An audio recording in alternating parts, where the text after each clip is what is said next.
tell me that I'm never. Halo semua, salam sejahtera Malaysia. Selamat datang ke channel Fels Lifestyle. Tuan-tuan dan puan, terima kasih kerana terus setia dan bersama di dalam channel ini.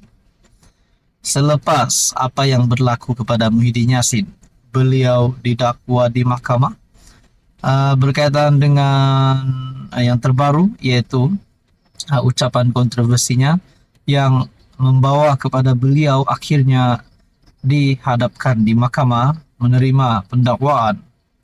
Dan sebelum ini juga beliau telah didakwa berkaitan dengan kes rasuah Jana Wibawa.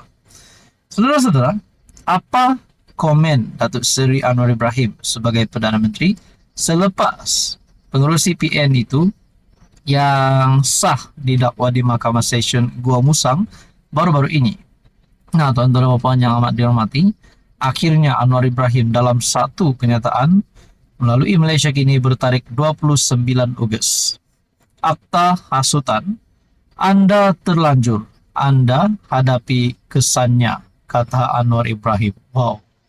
Sebelum ini saya ada membuat kenyataan Muhyiddin dah tak ada harapan lagi nak jadi Perdana Menteri ke? Adakah itu adalah satu persoalan? Adakah dengan keadaan Muhyiddin sekarang beliau memang tidak mampu lagi untuk menumbangkan Anwar Ibrahim? Perdana Menteri Anwar Ibrahim berkata pengerusi bersatu Muhyiddin Yassin perlu berdepan kesan daripada kenyataannya yang didakwa bernada hasutan terhadap istana. Anwar juga membidas Setiausaha Agung Bersatu Hamzah Zainuddin yang menuduhnya dan kerajaan bersikap hipokrit apabila kini mempertahankan penggunaan undang-undang zalim terhadap Muhyiddin. Laporan terhadap Muhyiddin dibuat Istana Pahang. Jadi, dia Hamzah tak payah nak pusing. Dia tahu yang dia cuma main politik. Saudara-saudara, sudah jelas antara laporan polis, banyak-banyak laporan polis yang dihadapkan berkaitan dengan kes Muhyiddin. Salah satunya adalah daripada Istana Pahang. Jadi perkara ini bukan lagi satu unsur politik ataupun satu cara Anwar Ibrahim sendiri untuk menumbangkan Muhyiddin. Kerana Istana Pahang sendiri membuat laporan polis.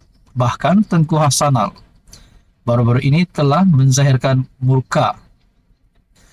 Dalam artikel ini, saya nak nasihatkan isu ini diangkat oleh Istana Pahang dan Istana Selangor untuk kes melibatkan Menteri Besar Kedah Muhammad Sanusi. Anda langgar peraturan, Anda terlanjur, jadi Anda perlu depaninya, katanya ketika ditemui pemberita. Menurut Anwar, dia sebelum ini tidak mengulas perkara itu dan juga mengarahkan Menteri Kabinet untuk menyerahkan kepada prosedur sedia ada, yaitu laporan polis soal siasat dan disusuli dengan pendakwaan. Jurucakap Kerajaan Fahmi Fadzil menegaskan kerajaan tidak terlibat dengan pendakwaan akta hasutan ke atas Muhyiddin.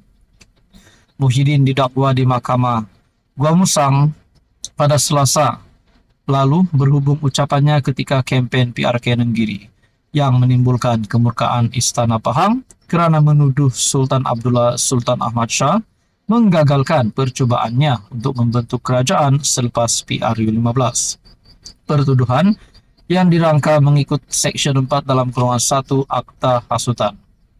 Sebelum ini juga Muhammad Sanusi dikenakan dua pertuduhan di bawah Akta Hasutan berhubung kenyataan yang menyentuh pihak Istana Selangor. Ada dua pemimpin PN, yaitu bekas Perdana Menteri Muhyiddin Yassin dan juga Menteri Besar Kedah Muhammad Sanusi yang terlibat dengan Akta Hasutan. Adakah dengan ini PN benar-benar bersih dan stabil?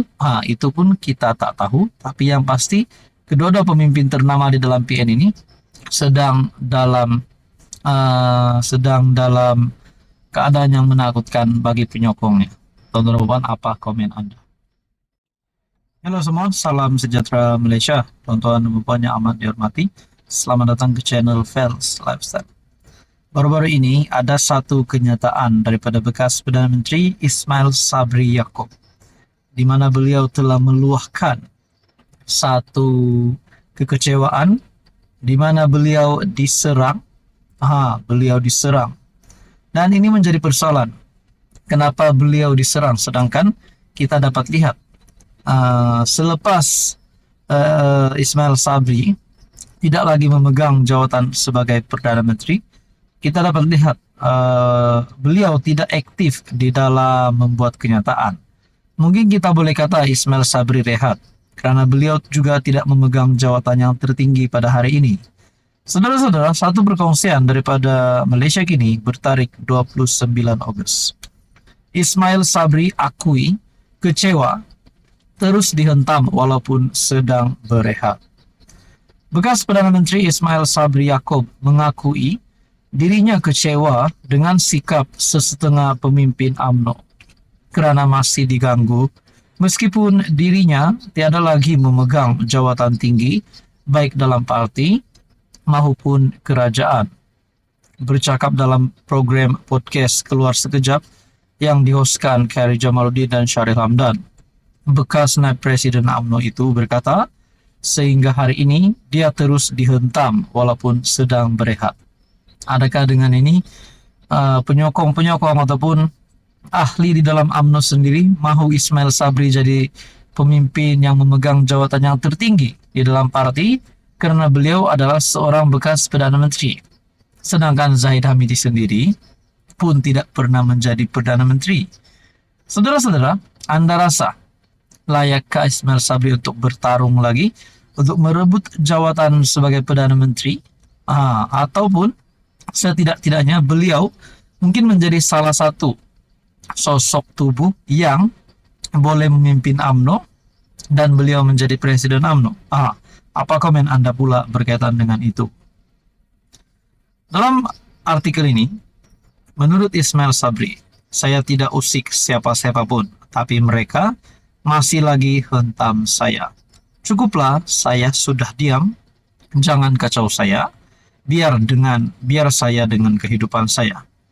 Bagaimanapun, baru-baru ini, dalam mesyuarat bahagian, ada wakil Majlis Kerja Tertinggi yang rapat dengan Presiden, bantai saya dan Hisham, yaitu Hishamuddin Husin. Apalagi Anda sudah dapat jadi Presiden, tiada siapapun mengacau, cukuplah, katanya. Ismail Sabri berkata, masalah bermula apabila dia dilantik sebagai Menteri Kanan pada Mac 2020 dan kemudiannya sebagai PM pada Ogos 2021. Apa yang menarik perhatian saya adalah dalam kenyataan ini, apalagi Anda sudah dapat jadi Presiden, tiada siapapun mengacau, cukuplah, katanya. Adakah kenyataan ini ditujukan kepada Zahid Hamidi yang sebagai Presiden UMNO hari ini? Persoalan seterusnya, adakah Hishamuddin Husin yang digantung dan juga Ismail Sabri Yaakob mungkin bersama-sama di dalam kem Hishamuddin dan Khairy Jamaluddin rasanya? Adakah mereka akan keluar daripada UMNO? Ismail Sabri dan Hishamuddin, adakah mereka akan keluar daripada UMNO? Ataupun Ismail Sabri akan menarik sokongan daripada kerajaan? Itu pun kita tak tahu. Jadi tuan-tuan dan puan, apa komen Anda berkaitan dengan isu ini?